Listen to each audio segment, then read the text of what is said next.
ओम नमः शिवाय, हर हर महादेव। पंडित ने पूछ लिया गोत्र, भोले बाबा नहीं दे सके जवाब। भगवान शंकर और पार्वती जी के विवाह का प्रसंग बहुत मंगलकारी है। जो इस कथा को सुनता है उसके मनोरथ पूर्ण होते हैं। शिव पुराण में इसकी अति महत्ता बताई गई है। भगवान शंकर बारात के साथ हिमाचल के यहाँ जाते हैं। हिमाचल उनकी आवभगत करते हैं। बारात तो विलक्षण थी। ऐसी बारात न किसी ने देखी और न देखेंगे। मदमस्त शिव के गण, कोई मुखहीन, कोई विपुल मुख भस्म लगाए हुए। शंकर जी दूल्हा थे लेकिन सांसारिक नहीं, वह अविनाशी और प्रलंकर के रूप में थे। सब कहने लगे दूल्हा भी कभी ऐसा होता है क्या? गले में सर्प हार, शरीर पर भस्म लपेटे हुए। उनको क्या पता था कि वह दूल्हे के नहीं बल्कि साक्षात शंकर जी के दर्शन कर रहे हैं। 3 दिन तक बारात ने वहां प्रवास किया। अब तो बारात कुछ घंटों की होती है, लेकिन शास्त्रीय परंपरा के अनुसार तब बारात कई दिन ठहरती थी।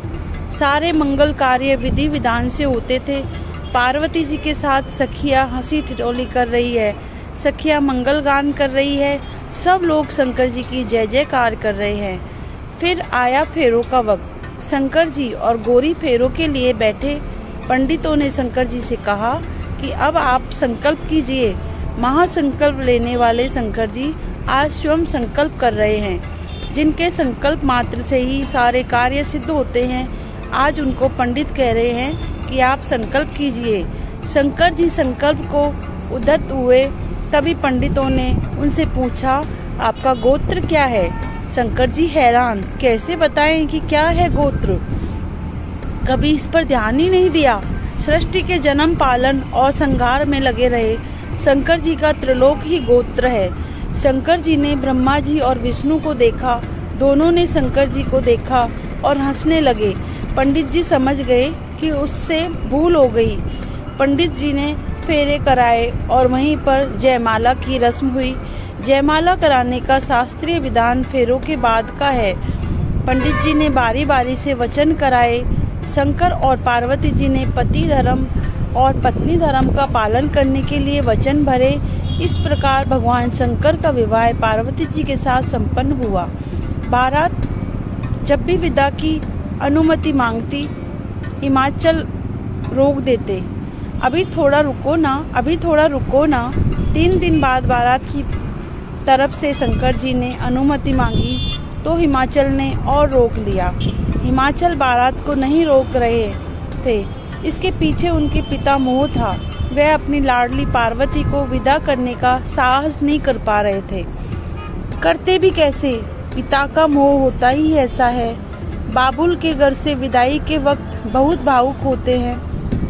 मैना ने पार्वती जी को समझाया, पत्नी धर्म, अतः वह विदाई की बेला आई। पार्वती जी बारी बारी से पिता और परिजनों से गले मिली। सबकी आंखें नम थी। हिमाचल को तो रो रो कर बुरा हाल था। माँ मैना भी अपने को संभाल नहीं पा रही थी। वह पार्वती जी को पकड़कर अलग ले गई। इस विदाई की बेला में घर संसार के लिए शिक्षाप्रद सीख निकली। मैना ने पार्वती जी को पति धर्म और ससुराल धर्म की शिक्षा दी। मैना ने कहा कि आज से तुम्हारा ससुराल ही घर है। कभी अपने पति की अवहेलना न करना, सदा मिलकर चलना, घर में सभी बंधु बांधव का सम्मान करना। अब तुम्हारा यही संसार है। मैना ने कहा कि स्त्री के लिए पति के समान कोई नहीं है। यद्यपि माता पिता अपनी संतान के बड़े शुभचिंतक होते हैं, लेकिन वह मुक्ति नहीं दे सकते। इस संसार में 4 वस्तु सुख प्रदान करती है। पहला पति, दूसरा धर्म, तीसरी स्त्री और चौथा संतोष। इन चारों का ही पालन करना। स्त्री से 2 कुलों की रक्षा होती है। पिता के कुल की तो वह रक्षा करती ही है, पति के कुल की भी रक्षा करती है। इसलिए तुम दोनों कुलों की रक्षा करना। हमारा मान सम्मान तुम्हारे हाथ में है। इस तरह हिमाचल और मैना ने पार्वती जी को विदा किया। शंकर जी की सीख। आनंद उत्सव है, इसलिए वह सारी रस्में शंकर जी के विवाह में हुई जो आज होती है। विवाह के वक्त बुरा नहीं मानना चाहिए, हंसी टिटोली को और उसी रूप में लेना चाहिए। शंकर जी के विवाह में भी यही हुआ। संसार का दूल्हा खूब श्रृंगार करता है, लेकिन जगत का दूल्हा शंकर भस्म लगाए जाता है। यही शाश्वत है, सत्य है। घर और परिवार की जिम्मेदारी स्त्री की होती है, इसलिए मैना उनको समझाती है कि घर कैसे चलाना है। यदि माँ अपनी कन्या को शिक्षा दे तो इसमें दोनों कुलों के मान सम्मान की रक्षा होती है। पार्वती जी को मैना ने यही सीख दी। विवाह के पीछे कल्याण का भाव हो, आनंद का भाव हो, कुलों की रक्षा का भाव होना चाहिए।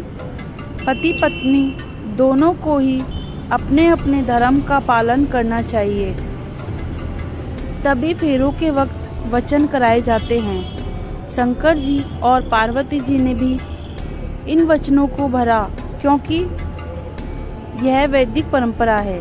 ओम नमः शिवाय।